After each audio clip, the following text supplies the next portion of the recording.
Hi குட்டீஸ். எல்லாரும் இங்க வாங்க. இன்னைக்கு நாம ஒரு மந்திர கிணற்ற பத்தி கதை கேட்கலாம்.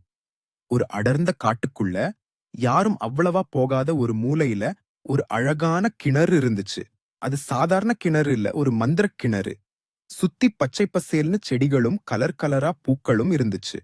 பார்க்கவே ரொம்ப அழகா இருக்கும். ஒரு குட்டி பொண்ணு, அவ பேரு வள்ளி, விளையாடிட்டே அந்த காட்டுக்குள்ள போனா.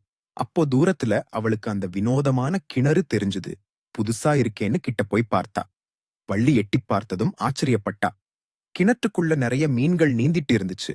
ஆனா அந்த மீன்கள் சும்மா நீந்தலை பேசிக்கிட்டு இருந்துச்சுங்க. ஹலோ குட்டி பொண்ணு, இன்னும் ஒரு மீன் கூப்பிட்டுச்சு. வள்ளிக்கு முதல்ல கொஞ்சம் பயமா இருந்தாலும் அப்புறம் அந்த மீன்களோட பேச ஆரம்பிச்சா. அந்த மீன்கள் அவகிட்ட கிணற்றோட மகிமைய பத்தி சொன்னாங்க. அந்த தண்ணில என்ன கேட்டாலும் கிடைக்குமா. வள்ளிக்கு ரொம்ப சந்தோஷமா இருந்துச்சு. அவ அந்த மீன்களோட நல்ல தோழியா ஆயிட்டா. அந்த பேசும் மீன்கள் வள்ளிக்கு தண்ணிக்கு அடியில இருக்கிற உலகத பத்தியும் அங்க இருக்கிற விந்தையான விஷயங்கள பத்தியும் நிறைய கதைகள் சொன்னாங்க. வள்ளி அதையெல்லாம் கேட்டு வாயப் பொளந்து ஆச்சரியப்பட்டா. நேரம் போனதே தெரியல. இருட்ட ஆரம்பிச்சதும் வள்ளி அந்த மீன்களுக்கு டாட்டா சொல்லிட்டு வீட்டுக்கு கிளம்பினா.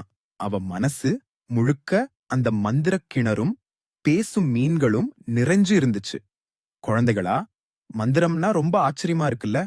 நாமளும் இயற்கைய நல்லா கவனிச்சா நிறைய புது விஷயங்களை தெரிஞ்சுக்கலாம். இப்போ போய் நல்லா தூங்குங்க. நாளைக்கு பார்க்கலாம்.